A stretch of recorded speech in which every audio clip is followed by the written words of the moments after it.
Welcome to my channel Bhushan's blog. Please like, share and subscribe the channel. Press bell icon for the notifications. दुनिया का सबसे खुफिया संगठन illuminati कैसे बना? क्या इल्यूमिनाटी ने फ्रांस की क्रांति कराई? इल्यूमिनाटी के लोग एक आंख को अपना चिन्ह मानते हैं।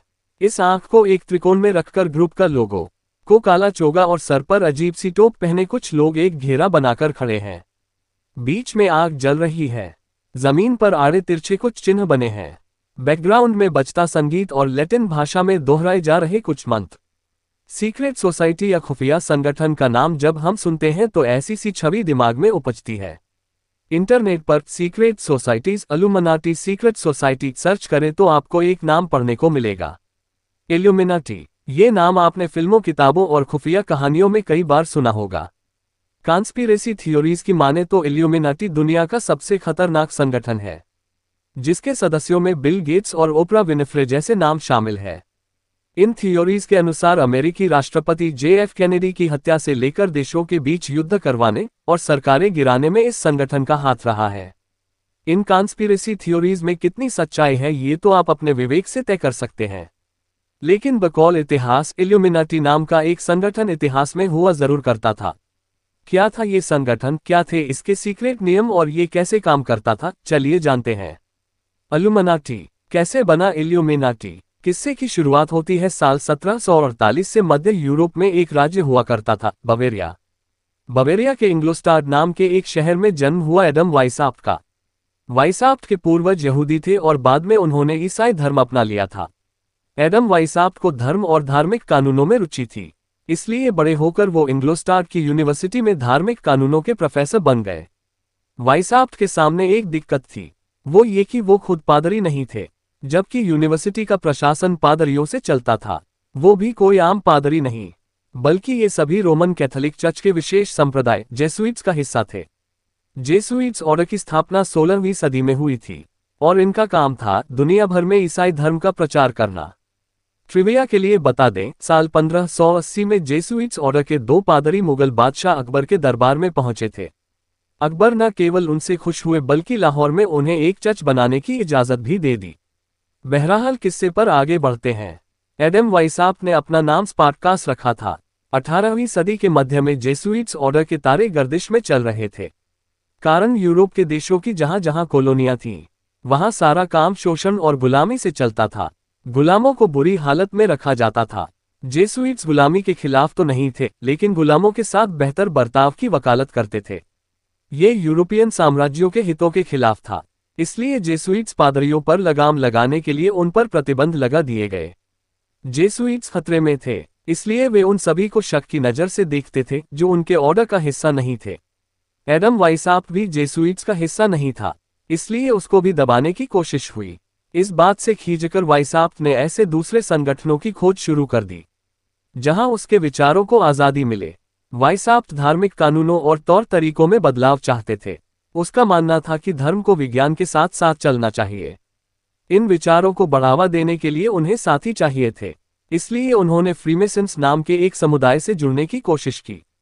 फ्रीमेसन्स आज़ाद ख्याल लोगों की एक बिरादरी थी, जिसके मेंबर दर्शन और धर्म पर चर्चा करते थे। फ्रीमेसन्स दुनिया के सबसे पुराने संगठनों में एक है और 21वीं सदी में भी अस्तित्व रखता था। बाकायदा स्वामी विवेकानंद भी अपने शुरुआती दिनों में इस समुदाय से जुड़े हुए थे। फ्रीमेसन्स उदार ख्यालों के लोग थे, लेकिन उनमें पर्याप्त क्रांतिकारी सोच नहीं थी। कम से कम एडम वाइसाफ्ट का ऐसा ही मानना था, इसलिए उन्होंने तय किया कि वो अपना अलग संगठन बनाएंगे। क्या नियम थे इल्यूमिनाटी के? 1 मई 1776 की तारीख, रात के अंधेरे में वाइसाफ्ट और उसके 4 छात्र इंग्लोस्टाड के पास एक जंगल में इकट्ठा हुए। टॉर्च की रोशनी में नहाए हुए इन 5 लोगों ने प्रतिज्ञा ली। प्रतिज्ञा ये कि वो अपने संगठन को खुफिया रखेंगे और अपनी पहचान किसी से जाहिर नहीं करेंगे। उन्होंने अपने खुफिया नाम रखे और अपने संगठन को नाम दिया इल्यूमिनाटी। संगठन के कुछ नियम तय किए गए, मसलन 30 साल से ज्यादा उम्र का कोई व्यक्ति संगठन का सदस्य नहीं बन सकता था। साथ ही उन्होंने एक उल्लू को अपने इल्यूमिनाटी का प्रतीक बनाया। रोमन परंपरा में उल्लू ज्ञान की देवी मिनर्वा का सहायक होता है, इसलिए इसे ज्ञान, विवेक और न्याय का प्रतीक माना जाता है। इल्यूमिनाटी की शुरुआत के साथ ही जल्द ही वो फैलने लगा। इसके सदस्य जासूसों जैसा व्यवहार करते थे और दूसरे संगठनों मसलन फ्रीमेसन्स में घुसपैठ कर उनके सदस्यों को रिक्रूट करते थे। रिक्रूट करने का भी एक सिस्टम था। इल्यूमिनाटी का नाम जब भी आपने सुना होगा, उसके साथ एक तस्वीर देखी होगी, एक पिरामिड जिसके ऊपर एक आंख बनी होती है। यह पिरामिड इल्यूमिनाटी के स्ट्रक्चर को दर्शाता है। इल्यूमिनाटी में सदस्यता के 13 लेवल थे जो 3 क्लासों में बनते थे। ऐसे कई लोग हैं जिनका मानना है कि इल्यूमिनाटी गुप्त रूप से काम कर रहा है। सबसे नीचे का तल उन लोगों का होता था जो नए नए संगठन में जुड़े होते थे। इन्हें मिनरवल कहा जाता था। सदस्य बनने के बाद ही ये लोग लीडर से ऑर्डर ले सकते थे और समूह की मीटिंग में शामिल हो सकते थे। मिनरवल क्लास 4 भागों में बंटा होता था। 1 इनिशिएट, 2 नोविस, 3 मिनरवल, 4 इल्यूमिनाट्स माइनर। मिनरवल के बाद आता था दूसरा तल। इनका काम नए सदस्यों को रिक्रूट करना और उन्हें समूह के तौर तरीकों से वाकिफ कराना होता था। इस क्लास में 5 प्रकार के सदस्य होते थे। 5 अप्रेंटिस, 6 फेलो, 7 मास्टर, 8 इल्यूमिनाट्स मेजर, 9 इल्यूमिनाट्स डिरिजेंट्स। तीसरा और सबसे ऊपरी चरण था समूह के सबसे ताकतवर लोगों का। ये वो लोग थे जो समूह के कार्यकलाप निर्देशित करते थे। इनमें भी अलग अलग चरण होते थे। 10 priest, 11 Prince, 12 Magas, 13 king. Illuminati करते क्या थे? जैसा पहले बताया, ये लोग उदारवादी थे, जिन्हें अंग्रेजी भाषा में लिबरल कहा जाता है। ये सत्ता में सुधार के हिमायती थे और चाहते थे लोग धार्मिक किताबों के बजाय तर्कसंगत विचारों को प्राथमिकता दें। मोटा मोटी कहा जाए तो ये समाज में परिवर्तन लाना चाहते थे। क्या ये ऐसा कर पाए? जवाब है नहीं। शुरुआत में इल्यूमिनाटी को सफलता मिली। कुछ ही सालों में इसके सदस्यों की संख्या 5 से बढ़कर 2500 हो गई। साल 1777 इल्यूमिनाटी के लिए सबसे अच्छा साल था। उस साल चार्ल्स थियोडोर बवेरिया के राजा बने, जो खुद उदारवाद के समर्थक थे। उन्होंने परिवर्तन की कोशिश की, लेकिन जल्द ही बवेरिया के रईस उनके खिलाफ खड़े हो गए। लिहाजा चार्ल्स थियोडोर को पीछे हटना पड़ा। इसी के साथ इल्यूमिनाटी की भी उल्टी गिनती शुरू हो गई। संगठन के ठिकानों पर रेड पड़नी शुरू हो गई। इन ठिकानों से सरकार को संगठन के कई खुफिया दस्तावेज मिले, जिनके अनुसार इल्यूमिनाटी सच में दुनिया पर राज करने और दुनिया को कंट्रोल करने की ख्वाहिश रखता था। एडम वाइसाप ने खुद को संगठन के किंग यानी राजा का दर्जा दिया हुआ था और वो खुद को स्पार्टकस के नाम से बुलाता था। ये सब बातें जब बाहर आई, इंग्लोस्टार्ट के ड्यूक ने इल्यूमिनाटी पर प्रतिबंध लगा दिया और एडम वाइसाप को देश निकाला दे दिया गया। माना जाता है कि इसके बाद इल्यूमिनाटी पूरी तरह खत्म हो गया। हालांकि सब ऐसा नहीं मानते। कई लोग मानते हैं कि इल्यूमिनाटी इसके बाद भी कायम रहा। साल 1797 में बवेरिया के एक सम्मानित व्यक्ति जॉन रॉबिन्सन ने इल्यूमिनाटी पर एक रिपोर्ट लिखी, जिसके अनुसार इसके सदस्य फ्रीमेसन्स और जैकोबिन्स से जा मिले थे और यहां भी इन्होंने अपने विचारों की घुसपैठ करा दी।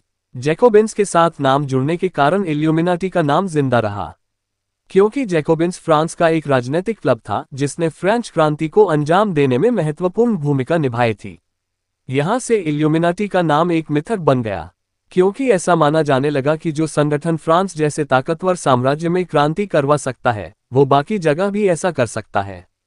साल 1798 में इल्यूमिनाटी का भूत अमेरिका भी पहुंचा, जब अमेरिकी राष्ट्रपति जॉर्ज वॉशिंगटन ने एक चिट्ठी में इल्यूमिनाटी के खतरे का जिक्र किया। यहां तक कि अमेरिका के तीसरे राष्ट्रपति थॉमस जेफरसन पर इल्यूमिनाटी का सदस्य होने का आरोप भी लगा। इल्यूमिनाटी की कहानी यहीं खत्म न हुई। 21वीं सदी में भी कई लोग हैं जो मानते हैं इल्यूमिनाटी आज भी जिंदा है और इसके ताकतवर सदस्य पर्दे के पीछे से दुनिया को कंट्रोल करते हैं। हम कहेंगे इल्यूमिनाटी एक मिथक है जो 18वीं सदी के एक छोटे से संगठन का नाम हुआ करता था।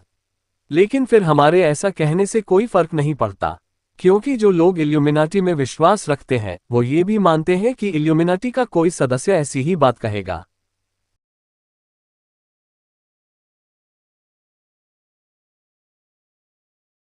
Thanks for watching. Please like, share and subscribe the channel. Press bell icon for the notifications.